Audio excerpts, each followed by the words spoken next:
Good morning, everyone, and welcome to the Voice of Authority webinar, brought to you today by Morgan Sindall.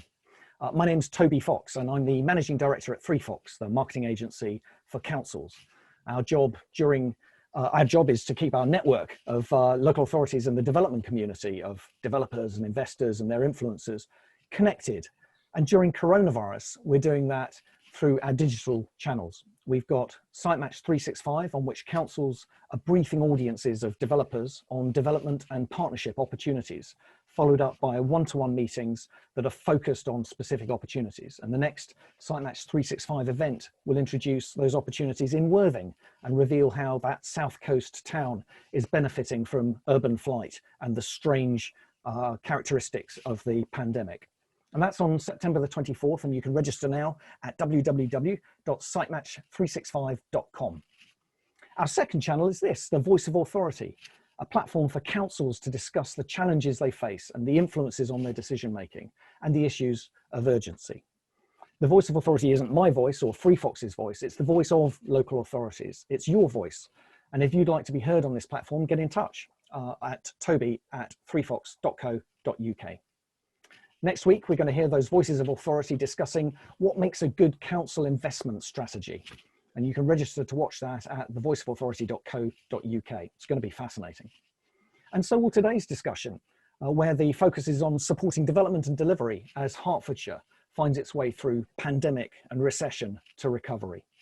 We're going to be focusing on housing delivery and regeneration and sustainable transport and environmental sustainability, in a case study of how councils can work closely together to understand their shared agenda and build a joint strategy to deliver at scale and at pace. This is the third and our final session in our series on the Hertfordshire Growth Board, a benchmark example of how 10 district and borough councils, a county council and a LEP can come together to build on distinctive strengths and provide a clear route to success. Or can they? Let's find out just how aligned and collegiate and collaborative the Growth Board's members are, and how their collaboration can support your ambitions, viewers, as we introduce, in alphabetical order, Adrian Hawkins, the chair at Stevenage Development Board, Councillor Linda Hasey, leader at East Herts District Council and chair of the Community Reassurance Cell, the Local Resilience Forum, and Sally Marshall, the chief exec at Dacorum Borough Council, and David Rosell, Area Director, Northern Home Counties at Morgan Sindall Construction, and Mayor Peter Taylor of Watford Borough Council, and of course, Councillor Sharon Taylor, OBE, leader at Stevenage Borough Council. Now, 3 bits of housekeeping before we hand the session over to our panel. Firstly, viewers, let me remind you that in about half an hour or so, we'll be putting your questions to the panel. So please make use of the Q&A function on your screens to stimulate the conversation and encourage our panelists to share their experience and demonstrate their determination to deliver. And secondly, a reminder that we're going to be loading some snap polls onto your screens during the session. Your responses to those will also fuel our conversation and provide material for our report on the session. But I'm not sure fuel's going to be needed with this panel, so let's turn to them to find out about some really exciting development opportunities, starting in Stevenage. And I'm going to be loading up some slides now before turning to Councillor Sharon Taylor, OBE, leader at Stevenage Borough Council. Bear with me.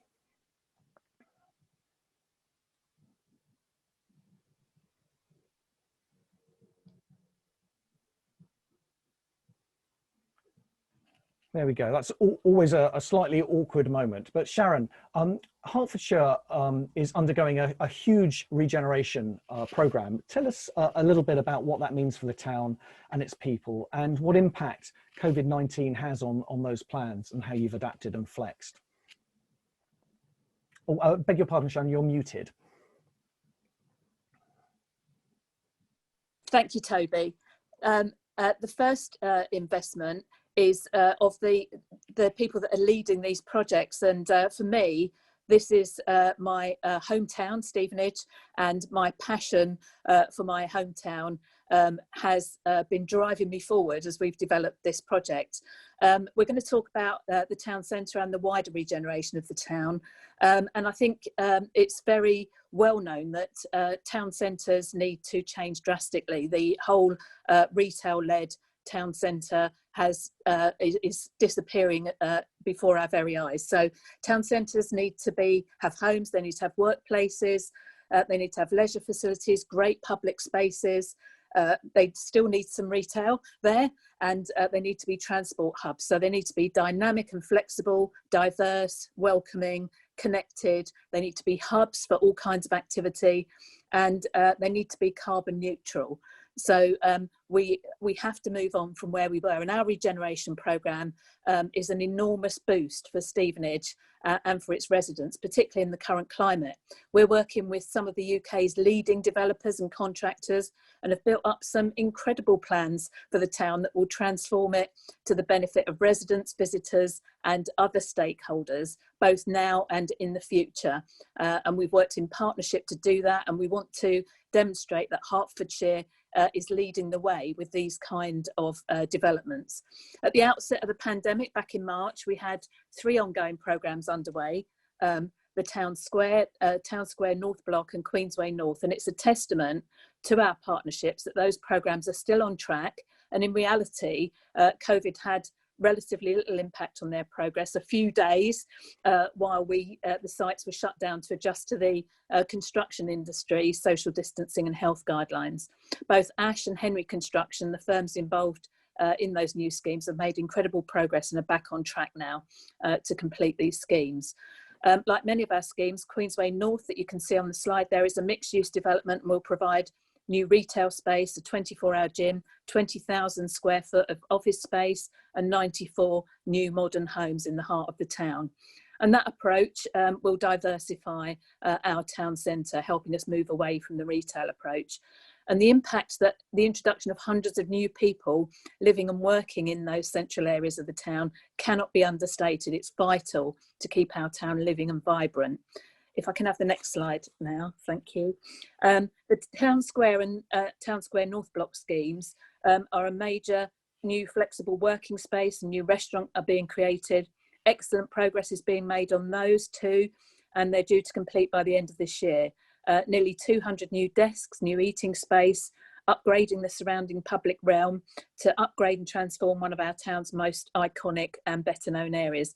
And the paving laid is the same sandstone used in the Olympic Park in Stratford, so we hope that's going to work, and on the South Bank. And some of the other features, like our new lights and wayfinding signs, hark back to Stevenage's initial status as Britain's first post-war new town. If you get the opportunity to come and visit us in the coming months, then make sure you pop down there.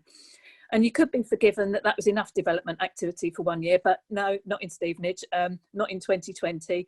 We've also received planning submissions from Mace, the firm behind the Shard and the London Eye, and Guinness Trust, a leading provider of affordable housing, for schemes. If they're approved, both will launch next year. SG1 will provide a £350 million transformation of a large part of our town centre, new shops, bars, restaurants, homes and commercial space right in the heart of Stevenage, while the latter scheme is more affordable housing on the site where Matalan is currently based. So we're looking forward to see those schemes once they've been reviewed by a planning committee, of course, and giving more information on that. And that's before we mention the development of our new bus interchange, which is, I drove past this morning, is all being built now. And that will be based across the road from our expanded railway station. So that's the connectivity I was talking about earlier, and adjacent to the existing leisure centre, which will hugely benefit our bus and rail users. So the impact of COVID, we've been very lucky and are fortunate to have fantastic contractors and developers on board. They've continued to work at pace throughout the pandemic wherever possible, and we're very grateful that our town will have a regeneration programme as a leading driver for the economic recovery. Challenging times ahead for all town centres and high streets, as I've already outlined, and we need regeneration plans that create jobs, celebrate our culture and heritage, new activities and places to live. It won't be easy, but we're well underway now. The regeneration programme is probably the single biggest economic driver in the town at the moment. SG1 alone set to provide nearly 1,000 jobs, both directly and indirectly linked to its construction, and providing a major boost to our growth prospects. That's just one scheme of many.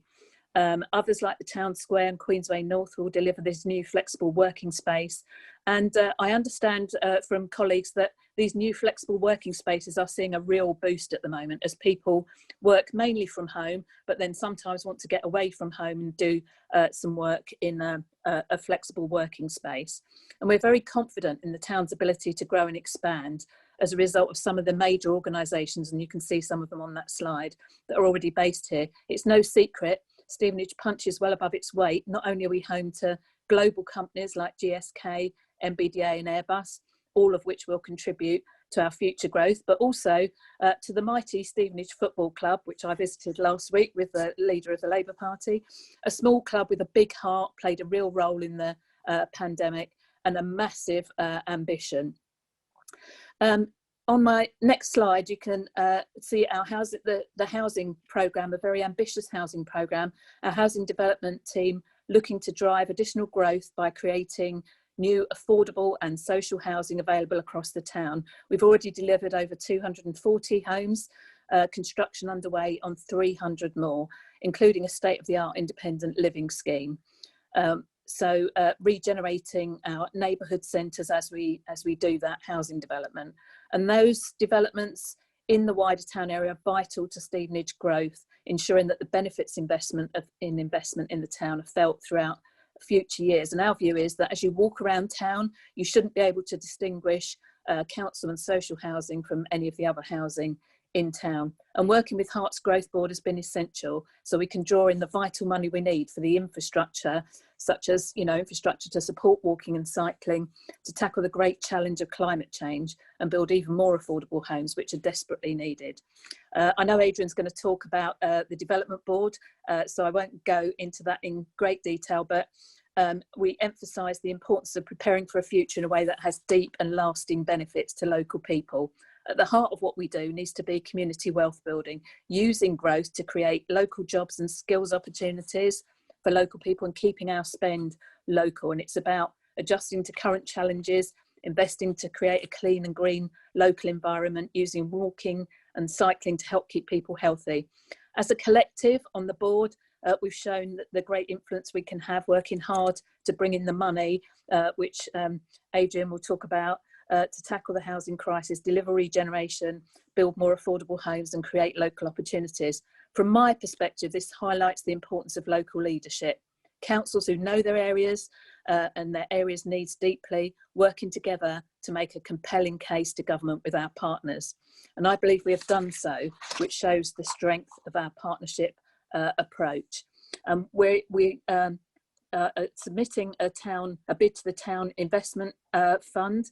We have a very exciting town investment plan, and we want to create an exemplar 21st century new town that maximise the benefits to our local economy. The board is formed of some of our town's key stakeholders, from public sector, private businesses, not-for-profit organisations, so that we have a diverse range of views to create that clear vision, strategy and delivery proposals, and reflects the very ambitious nature of our local people. The formation of the board has enabled us to collectively move forward and identify the themes and visions we want to base our proposals around, and some examples of specific projects that people want to see delivered to Stevenage in the future. We looked at these last week. It was very exciting. We had a wonderful meeting of the board. Things like a Stevenage Enterprise Centre, a new facility in the heart of the town centre with 300 jobs, digital labs, co-working spaces, cutting-edge digital tools, online education and conferencing, station gateway and railway station, bringing forward the vital enhancements to connections, creating a high-quality environment to meet the needs of our world-leading businesses here. Marshgate Biotech Office and Key Worker Housing, vital affordable housing in the town centre with a bioscience office and production space. Stevenage Technology and Innovation Centre. Adrian is passionate about skills, and we want to make sure that we represent that with a cutting edge facility to bring together the key sectors in the town, from data, life sciences, advanced manufacturing, to give our local people the skills to develop their careers. And a national New Towns Heritage Centre, a new facility, part of the SG1 hub, to celebrate the iconic and pioneering history of our town, the status of the New Town movement that's spread now across the globe, and a first-class cultural offer with exhibits from a range of national collections to draw people into Stevenage. So our efforts include looking to bring forward a sports and leisure hub, improvements to Gunnelswood Road, the main location of our major businesses, upgrades to existing cycling and pedestrian thoroughfares that Stevenage currently benefits from, and many others. The fact we've received so many varied suggestions outlines the benefits of a programme like this. We work with the people of the town and our partners to deliver it, and we're very excited to help lead the next generation of redevelopment or renaissance in our town in a way that is directly aligned to what our residents and key stakeholders want. So thank you to everyone that supported our efforts so far. We've had a huge amount of support and we'll continue to do so in future. We couldn't do it without all of the support we've had from our partners. That's a quick skip through. I hope that's given you a flavour of exciting times for Stevenage.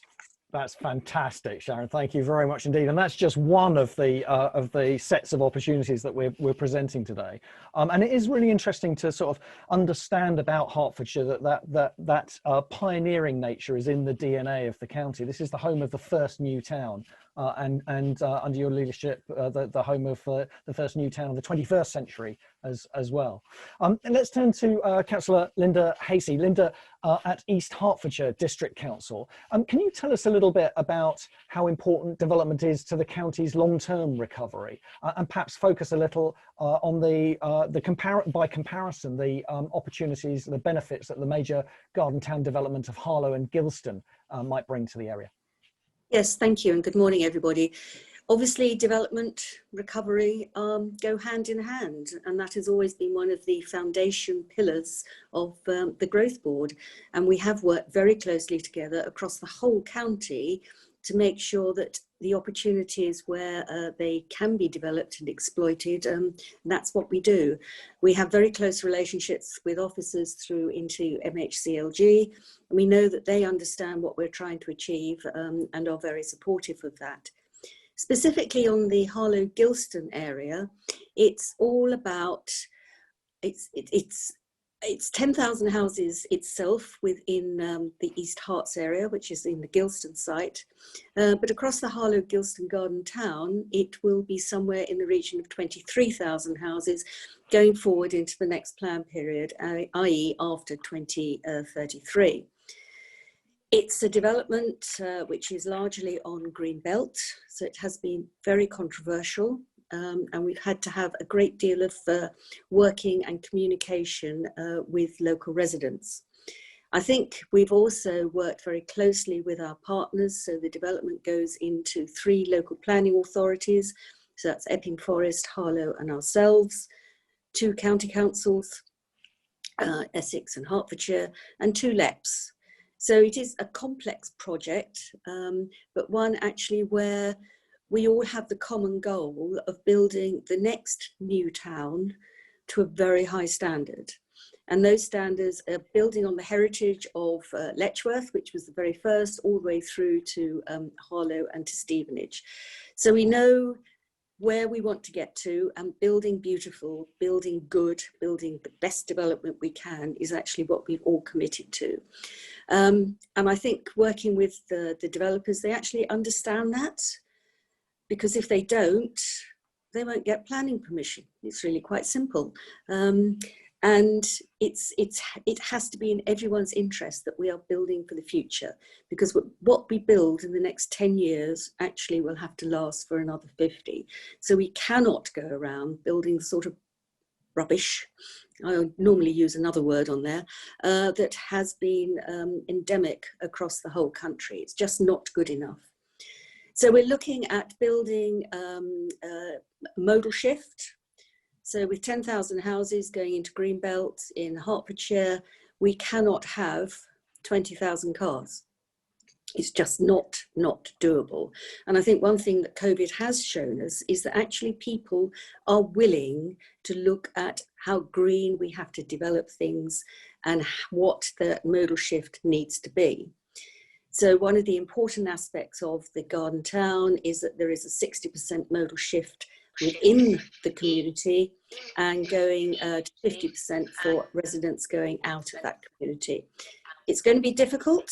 It's going to take a lot of understanding, and we have to make sure that we've actually got the right infrastructure in place right from the beginning. I think the other important aspect of it is that we have to future-proof it. So that includes digital. Digital, as far as I'm concerned, and again, it's been proven by COVID, has to be reliable. It has to be future-looking. So it's not just making sure that we've got whatever satellites we need on the end of our houses. It's actually making sure that the utility of digital and fibre is there, and it has the same emphasis as does building a road or building the water system in. So we're working with all the other authorities to make sure that there are very common goals. The policies are produced by a specific team who work for the Garden Town. We have a board which is chaired by an independent. All the policies ranging from quality, healthy towns, all go through all our own individual councils. So they actually have status when it comes to planning applications going through. In East Herts, we've already got 3 planning applications pending, 2 for crossings of the River Stort, 1 which is an outline for 10,000 houses, and we've got one from one of the other developers on the site, which is for 2,500 houses. So it's moving very quickly, but it's taken a long time to get here. But I think that's really important, that's what we endeavour to do. Linda, I like your approach that we've only got 3 applications coming in, but one of them's for 10,000 homes. Now I know you've got another role as well, haven't you? You're chair of the community reassurance cell. So what sort of measures are being put in place through that to mitigate the long-term economic and societal impacts of COVID-19? And perhaps you could talk a little bit about how COVID has disproportionately affected lower income and BAME communities. Yeah. Well, the community reassurance cell was set up very much in May. Both Sharon and Peter sit on that group. We meet once a fortnight. We've sent out questionnaires to many hundreds of community groups asking what are their concerns, both in the short term, i.e. in the next 6 months. But I envisage that this group will still be meeting in 2 years' time because some of these long-term impacts are going to be seen. We've very much, we had over 120 responses, and all that data is being analysed.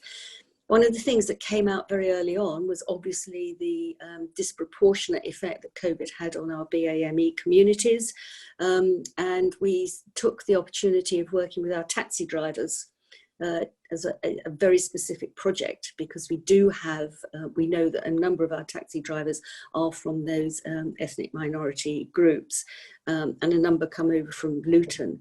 So we have got a bit of money for that. They will be trained, they will be offered training, and once they've been trained and everyone understands that they have a qualification, that they recognise what they have to do to keep themselves safe, but also to keep your mother who's sitting in the back of the taxi safe as well, because that's equally important. So we have that's the main project we've been working on with officers at the moment, but we've got others in the pipeline, and we very much recognise that this is an area where we do need to make sure that we've got resource. People don't fall through the gaps in the safety net, and we are very coordinated and make a lot of noise to make sure that their voice is heard. Great stuff, Linda. Thank you very much. And it seems like we're doing almost a bit of map finding for our audience today, and all the different organisations that you guys are running and involved in. And there's another one in Stevenage that Sharon alluded to earlier, the Stevenage Development Board. And we're lucky enough today to have Adrian Hawkins, the chair, here. Adrian, can you tell us a bit about where the Development Board fits into this jigsaw, and perhaps about your role and how you've come by it and what it means to you? Thank you, Toby. Happy to. My name's Adrian Hawkins. I'm chair of the Stevenage Development Board. I was actually born in my parents' council house in Stevenage in the 50s. They were the early settlers to Stevenage at that particular time. And from that humble beginning, I was able to be educated within the town and also create a business within the town, which became an international success, and it now trades in the sort of multi-million level. So that's my sort of humble beginning, if you like. And I'm an advocate known locally for trying to get businesses within the whole of Hertfordshire really working together, because I think businesses are the engine of change. You know, my social mobility was basically there because opportunity presented itself within Stevenage. You know, they provided me with a great opportunity to be educated, and at that stage I was able to see some of the fantastic business opportunities that existed in and around the town in particular. So I now run an organisation called Biz for Biz, and we have about 40,000 people that read our magazine across Hertfordshire, which we circulate bi-monthly. More recently, in the last 6 years, I've been involved with the Hertfordshire Local Enterprise Partnership, and I've been the deputy chair of that group for the past 6 years, and I've had a real opportunity to see just how much stuff is happening right away across the county. And you know, I've been a strong advocate for the Growth Board as being a place where all the local authorities can really come together and have a real conversation about how we develop the infrastructure across Hertfordshire, because when you're building the number of houses that is going to be built in Hertfordshire, we really need to be working very closely together to achieve that. Then I recently was appointed back in March of this year as chair of the Stevenage Development Board, and I'm delighted obviously to be involved in that role, because Stevenage is really really in my heart. I love the town. I think the town has provided me and my family, my offspring. I've now got 2 grandsons, all living locally, and I really do care about how you know, the town has helped all of us sort of get on in life. You know, I think Hertfordshire is an icon of new town development as well as garden city development, and garden cities are really quite key to the first stages of new town development. And I think that Hertfordshire has played a significant role in providing those opportunities. But Stevenage now is 70 years old. It was built pretty much simultaneously over a sort of 15-20 year period, and it's aged consistently over that particular time. And in joining the Stevenage Development Board, I was very, very fortunate to be following on from 4 or 5 years of development plans that have already been put in place. The LEP was very involved with that. About 6 years ago, we brought David Locke in, who was the architect, if you like, of Milton Keynes, and he brought some really exciting stuff to Stevenage, which I think foresaw some of the changes in retail that were about to happen and are now being hastened by the sad pandemic that we currently find ourselves within. So sitting as chair, we have Airbus, MBDA, the Cell and Gene Catapult, the Science Biopark, GSK.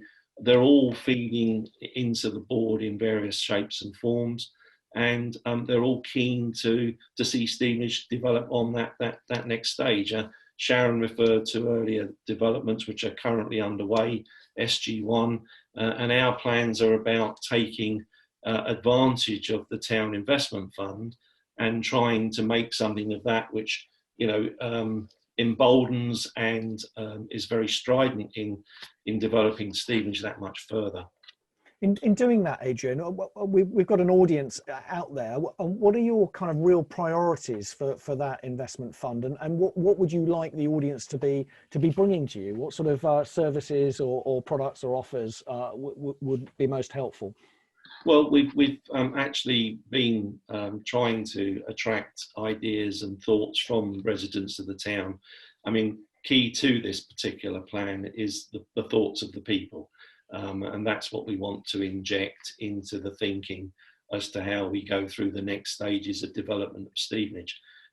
Social mobility, as I've said before, is very key to my heart. You know, I've set up welder training schools all over the country to help people get into that particular skill sector. And I see that opportunity exists within Stevenage. We have world-class businesses that are working within the town. And sadly, when we look at some of the figures around the town, we have some of the very highest wages, but we have some of the very lowest average earnings for residents. And so therefore, we've got to try and do something about making that gap a lot smaller and bringing more of the residents that live and within the town into the working opportunities within those businesses. And, you know, this is what happens when, you know, things are designed on paper, and basically what we've got to try and do is merge those gaps. So very key to one of our ideas is a science and technology centre. We have a first-class college within the town which is focused on delivering all of the levels of skills, but what we want to try and do is to bring our science and engineering community together around a science and engineering technology centre that will ultimately deliver opportunity to residents to upskill and effectively become, you know, take up opportunities within the science park, and obviously raise their game in terms of wages, etc.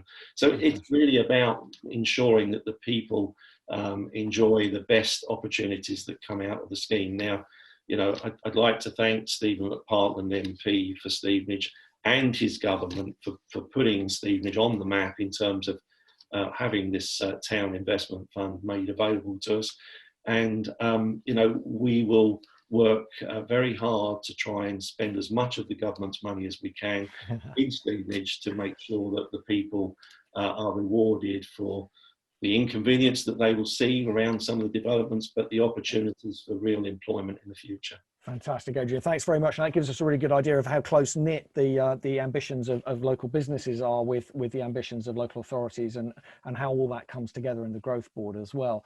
And we've heard quite a lot about the sort of pioneering underbelly of Hertfordshire, if you like, the genetic characteristics of the county. And there's more in Dacorum, isn't there?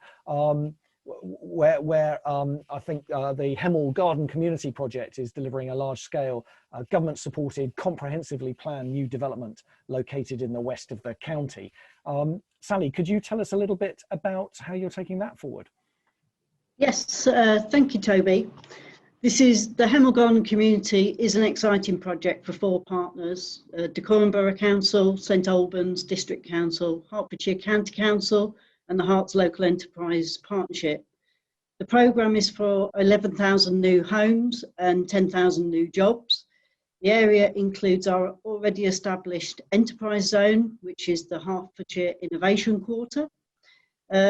This is and has been a great opportunity for both Dacorum and St Albans to really meet the challenge of proactively planning for major yet high quality growth, whilst also delivering beautiful and sustainable places for the current and future generations, since the area, broadly speaking, north and east of Hemel is roughly divided 50-50 between the 2 council areas, which I think is quite a unique aspect. The large-scale programme means that we're able to build a highly successful structure of Hemel Hempstead, which is, again, another new town, which has a residential areas focus on vibrant neighbourhood centres within our DNA. So that's not, you know, we're just taking forward these whole concepts of actually not big areas of just housing on their own, but actually offering local shopping services such as schools and GP surgeries and business premises within the development.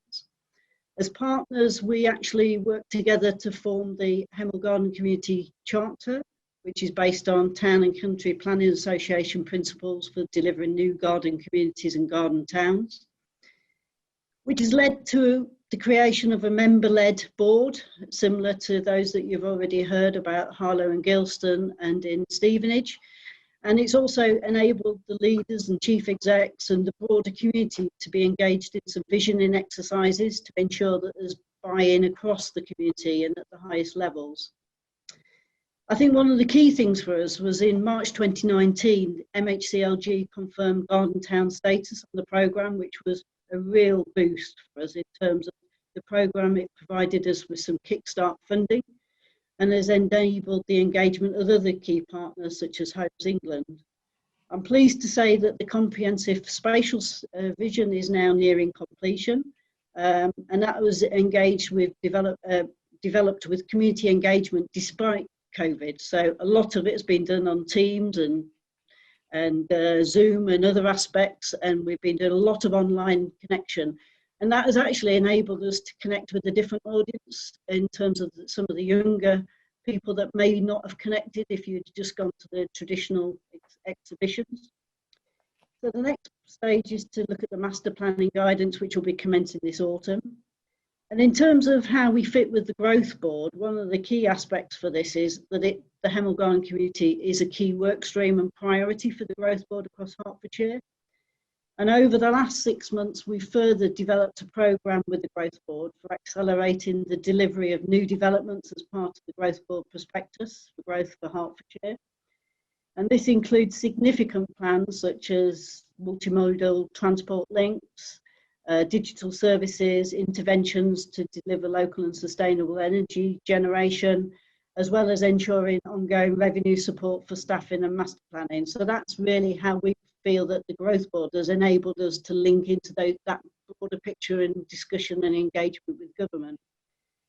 In terms of the timescales for the project, it's a long-term project, I have to say.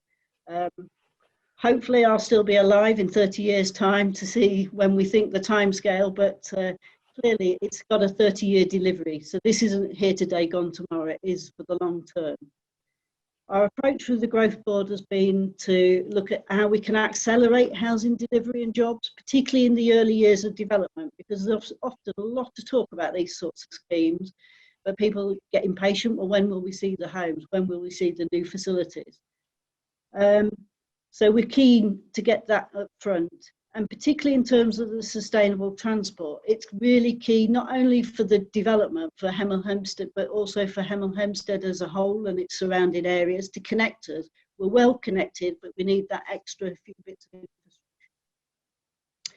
So in terms of the sustainable transport strategy that we've developed, it's really at the heart of the charter and the spatial vision.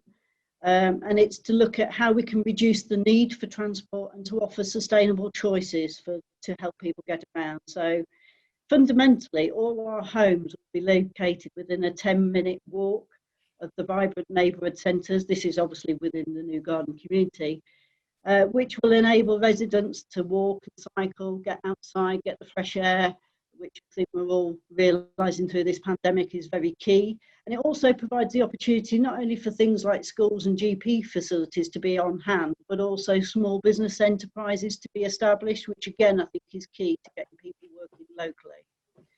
In terms of the Hearts IQ Centre, we're reckoning to provide around 8,000 jobs and local opportunities elsewhere within Hearts IQ will provide the extra 2,000 that we've talked about. So again, we see it as a great opportunity for people to live locally and work locally. We get very used to, on the edge of London in Hertfordshire, being classed as a community town, but I think it's now actually about, no, it's about working and trying to encourage people to live locally. So that really builds on our strong base that we've got around the Maylands Business Park, which is nearby. We'll also be looking at a network of footways and cycleways to extend things like the Necky line and developing a transport corridor between Hemel Hempstead and Maylands and then out to Park Street and St Albans stations. And then that will all come into a new multimodal transport link that will run across the area. And looking at things like demand-based transport services, if we can improve our digital strategy, then we see that as being a key link going forward, particularly to help with the climate agenda. And this has come really in sharp focus for us with all the COVID stuff, because we need to support home working with high quality digital work services. I think we'd all agree, because the amount of times we often get frozen out and things like that, it's going to be key going forward. And in the longer term, we see how this will actually link together with the mass rapid transport to actually run east-west across Hertfordshire. So you've heard from Linda earlier about the Harlow and Gilston. And it's the ambition to use this corridor to link between the two garden towns and the two enterprise zones within Hertfordshire. I think in terms of the Growth Board and how that's helped us, it's really actually provided us with a great platform for accelerated delivery of housing, but also more importantly maybe to help with our master planning work. It helps us to create strategic design guidance and codes, which is obviously going to be a challenge for all councils in light of the government's planning white paper. And it gives us that real opportunity for shared development and expertise and innovation. So I think we shouldn't underestimate the power of collaboration that we've got there.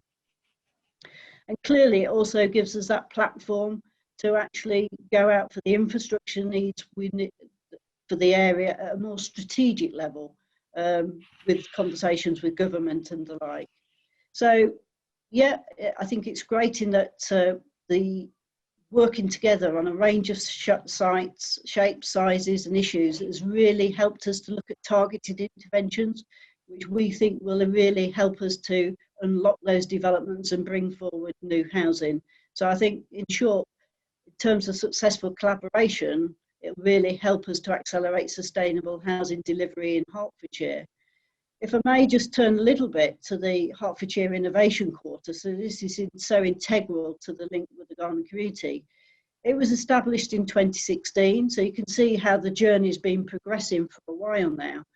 And it's really the aim to provide a focus for business based on environmental technology.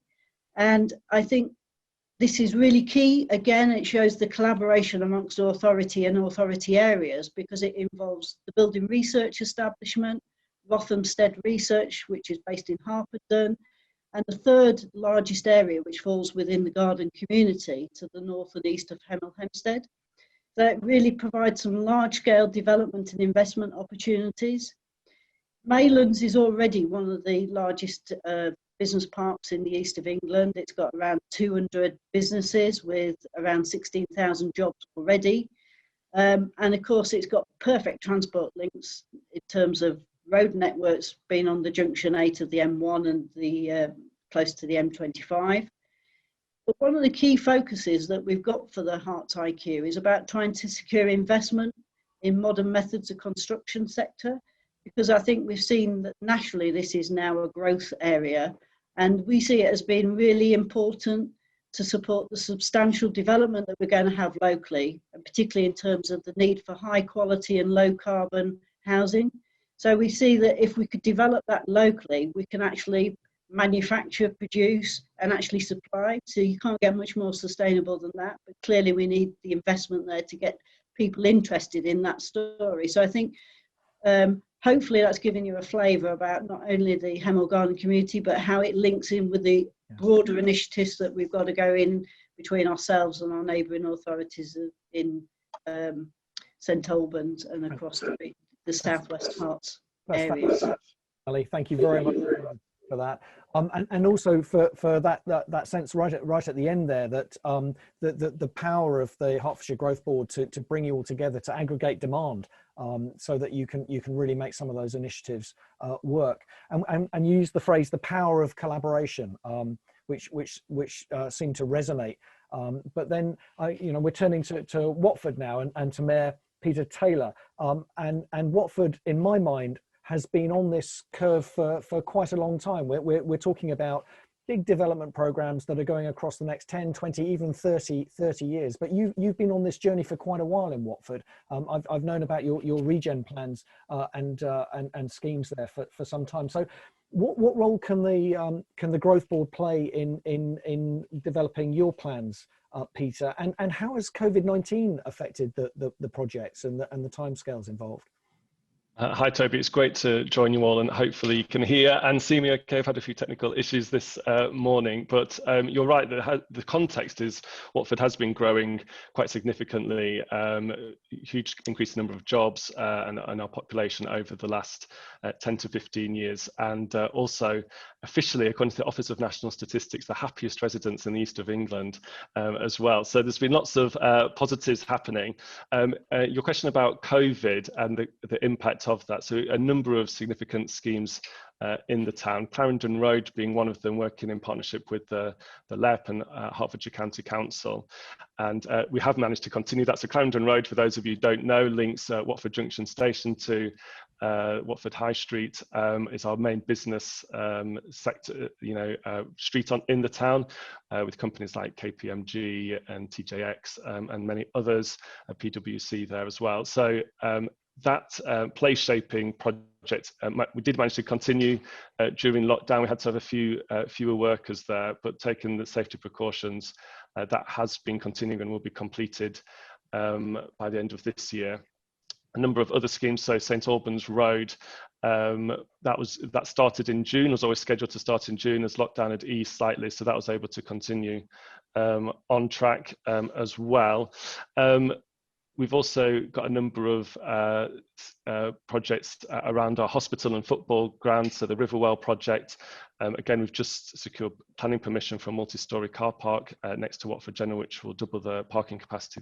And also the next phase of residential development has got planning permission, as well as a retirement village that is being built at the moment. So all of those things are continuing at a pace, and we did see obviously a slight hesitancy in April and May, but actually the number of major schemes coming forward with planning permission has actually increased over the last few weeks, and we've seen a very buoyant housing market in particular from June, July and August, kind of record-breaking interest. So that's all been really positive. The other aspect, I suppose, of some of the major projects are actually to do with well-being. So tomorrow I'll be opening a new £4 million investment we had in Oxley Park, which is a skate park, a cafe, great facilities. But I think it is important to look at these things in the round. It's not just about providing employment space, but community space and the facilities that back all of that up. A major scheme obviously is Watford Junction and all of the work around there, and that's been something that's been ongoing for many, many years now. If you leave Watford Junction Station, which is the busiest station in Hertfordshire, I'm told, you'll now see some huge Watford letters, which I'm told is very Instagrammable. So we're starting to see some improvements there. We've worked really closely with Network Rail. They've obviously focused on the trackside aspects of that, and actually working with the Hertfordshire Growth Board and the LEP, we've really focused on the place shaping and the creating a community there. So there will be thousands of new homes being built there, but also lots of commercial space, retail space, a new primary school space for a health facility as well. So I think the advantage of the Growth Board is actually being able to make sure that you look at these things in the round and create really strong communities. The other aspect, I suppose, is about income inequality. I was asked to talk about that and kind of the impact on perhaps those more deprived wards in Watford.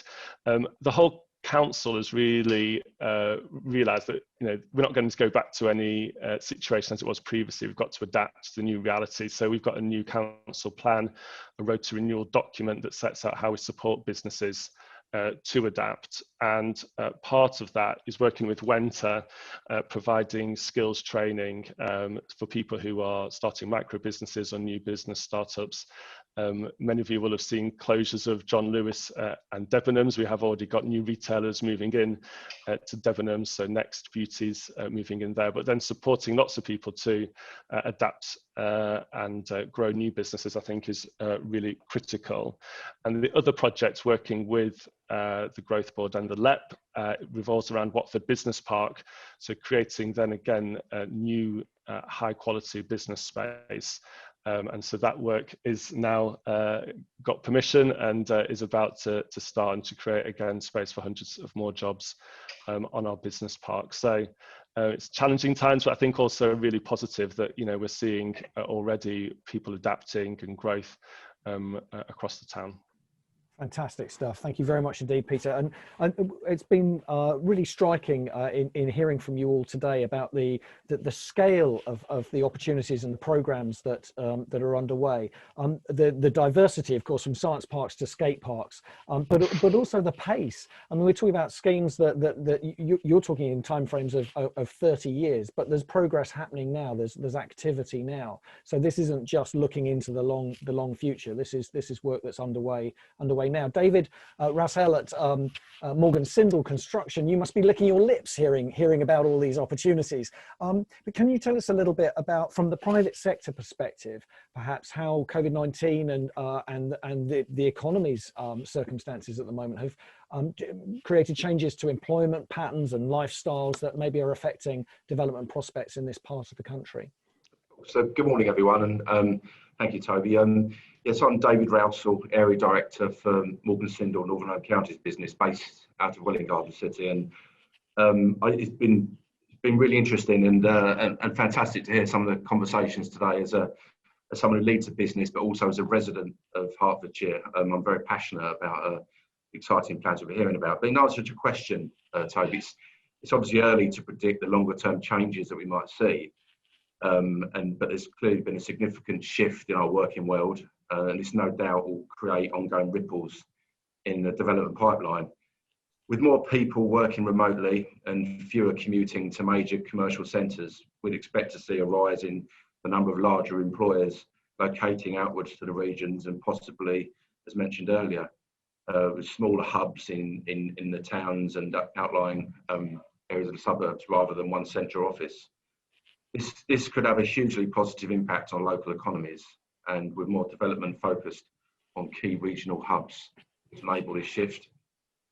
I think it's fair to say as well that the rise in remote working would obviously cause a prompting rise in urban residential centres, which offer a mixture of opportunities around that in terms of development, and that's really exciting for us as well. We're already seeing a rise in planning applications across the UK to transform former commercial spaces to residential, and I expect in the short term that we'll see a number of existing and planned developments repurposed to meet the changing needs. My final point really on that, I suppose, Toby, is developing the public realm that responds to altered needs post-COVID will also be crucial in attracting people back to our towns and cities by creating the safe, accessible spaces that we need. Yeah, it's interesting. We've just polled the viewers on what Hertfordshire's greatest strength might be, and the answer is fairly overwhelming. 49% of the respondents claim that the strategic location is still the county's greatest strength, yeah. Which is interesting, isn't it? But it's perhaps the location in a different sense now. The fact that it's not the big smoke, the fact that people can move into perhaps a more amenable lifestyle in working from home circumstances.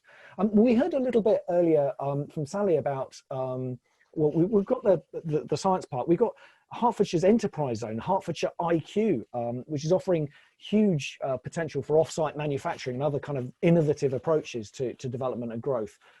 What's Morgan Sindall bringing to the table in terms of off-site and other new ways of looking at development? Well, it's interesting actually, Toby. Only yesterday I attended a project handover event for an £11 million project we've delivered in Leighton Buzzard, so obviously just north of Hertfordshire. The entire new built school for Van Dyke Academy was delivered successfully, on time, on budget, in only 33 weeks, despite the additional challenges and impact that COVID-19 obviously presented. And that was a full off-site delivery in terms of MMC delivery. So only yesterday did I see again reinforced to me the benefits that off-site and MMC provide. How long would that normally have taken, David? Traditional method?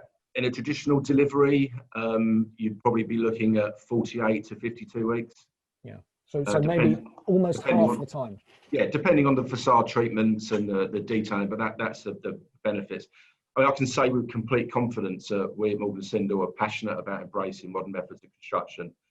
And there's an ongoing working group now in the business in terms of looking about how we can develop the next step change in terms of embracing off-site. And we've been bringing the philosophy and commitment to innovation to life across our projects in Northern Home Counties. And we've got a project that's just gone to site, actually, Hailingbury Turnford School in Cheshunt, which will be delivered via structural insulated panels, SIPs. So we're always looking to innovate with our supply chain partners, and just for early engagement and an informed collaborative procurement approach, modern methods of construction can significantly enhance the delivery program process and of course minimise risk, which are sometimes overseen in the benefits around the health and safety reduction and less people working on site. And of course, with COVID and the challenges around social distancing, off-site manufacture has another added benefit.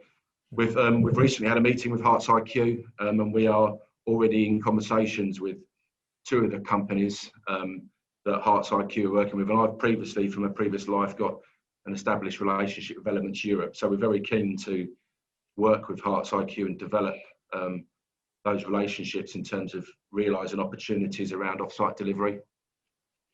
Fantastic. So you guys are bringing something to the table in terms of accelerating and stimulating growth. What do you think the Hertfordshire Growth Board can do from your perspective to boost private sector investment in the county?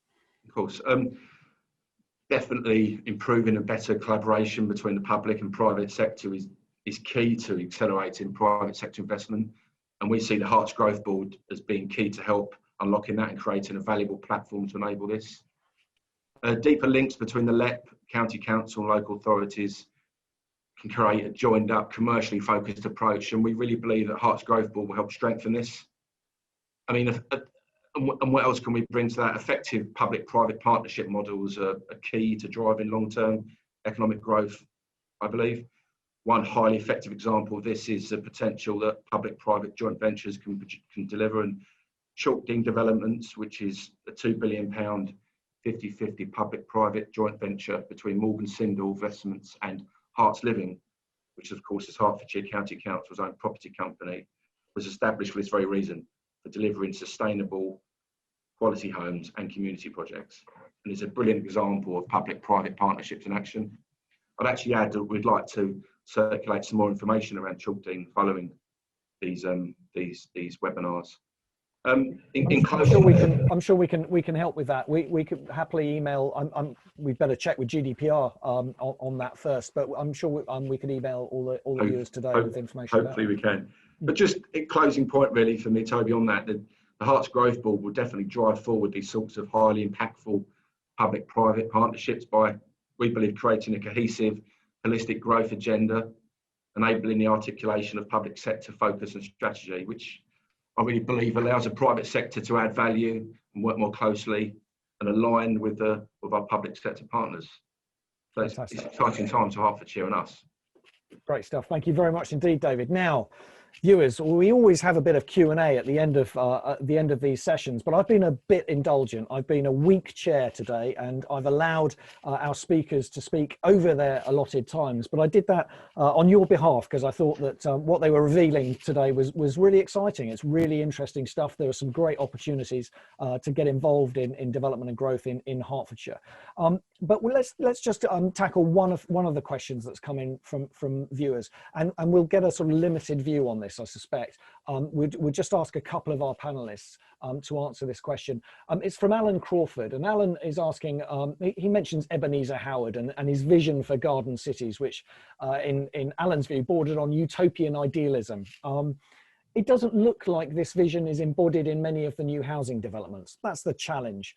Does Hertfordshire Growth Board have a vision for housing in the 21st century? And if so, what is it? And let's get some different perspectives. What is the vision for housing in the 21st century in Watford? Peter Taylor. I think the first thing is that it's affordable, high quality housing that's got all the facilities surrounding it. I thought it was interesting. One of the questions that you asked about what is Hertfordshire's advantage, and people said about strategic location. I think 49%.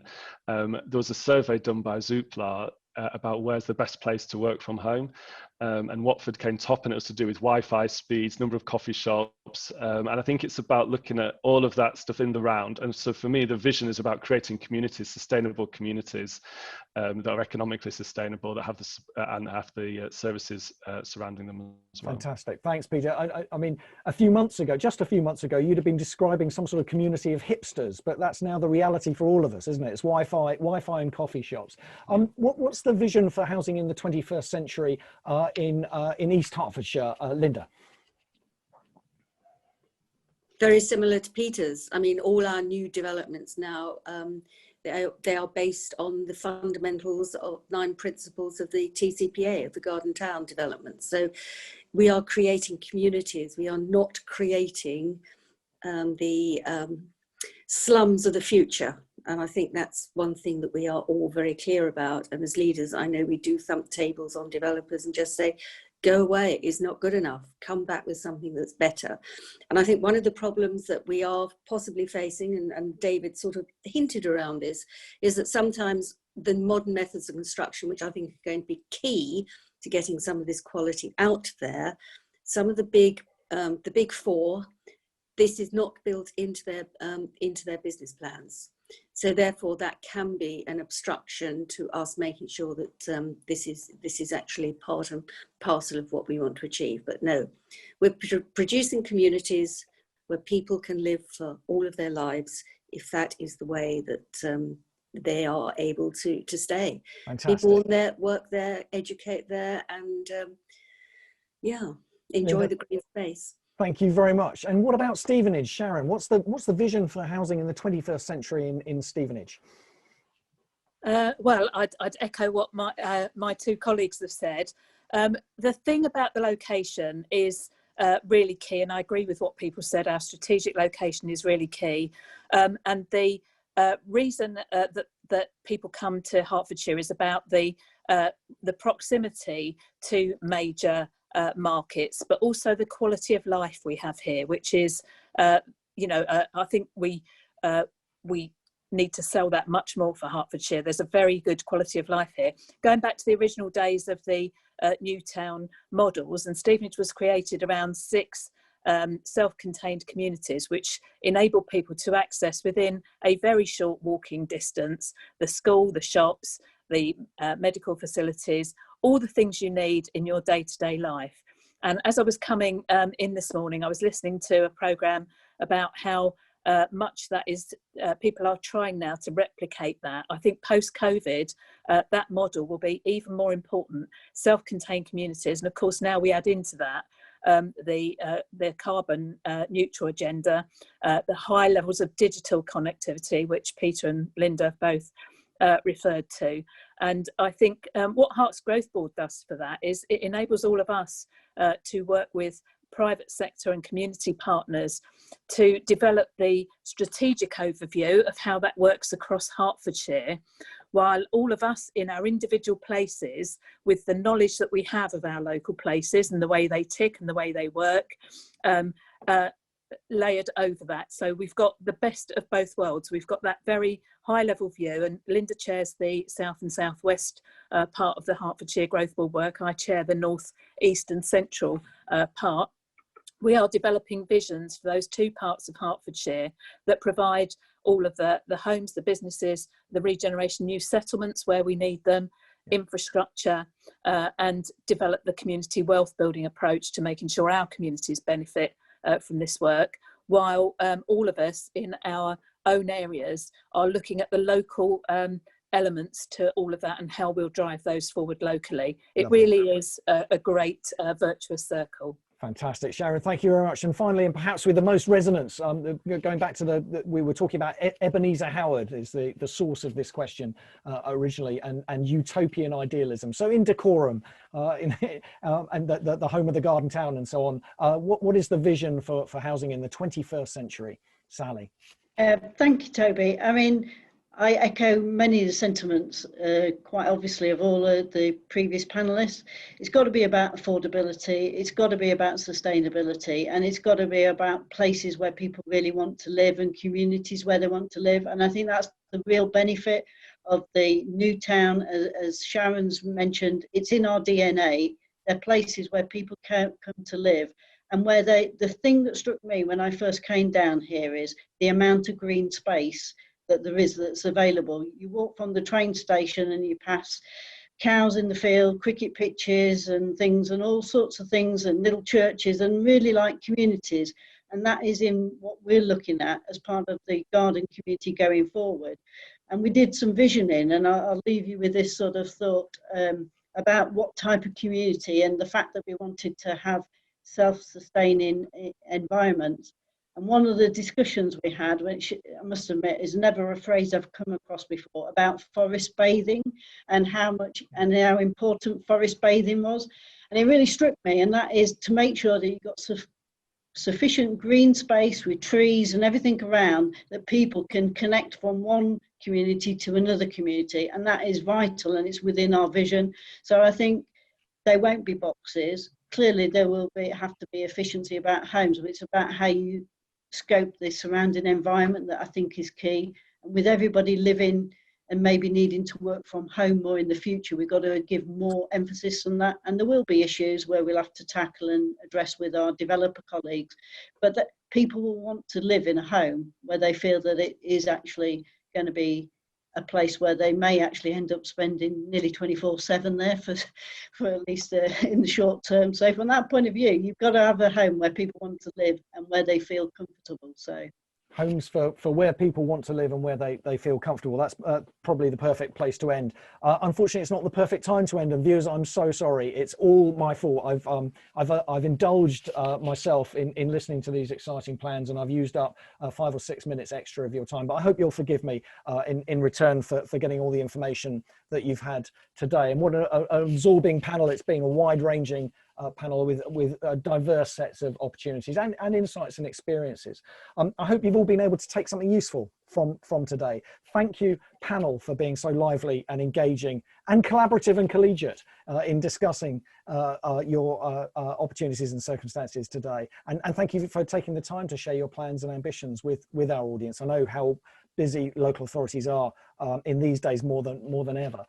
But it's refreshing to hear so much positivity out there. On our viewers' behalf, I'll take this opportunity to thank you, Councillor Sharon Taylor of Stevenage Borough Council, Councillor Linda Hasey of East Hertfordshire District Council, Mayor Peter Taylor of Watford Borough Council, Sally Marshall of Dacorum Borough Council, Adrian Hawkins of the Stevenage Development Board, and David Rousell of Morgan Sindall Construction. And thank you to our viewers for your attention, for your patience with me, and your stimulating questions. We haven't answered them all, but they will be put to the panel after this session, and we'll get their responses by email and circulate those through social media channels. And we'll be back next Thursday to discuss what makes a good council investment strategy. You can book yourself into that session, and why wouldn't you? And watch the videos of this and all our previous sessions at thevoiceofauthority.co.uk. Until next time, from our Hertfordshire panel, from me and from everyone at 3 Fox, good afternoon.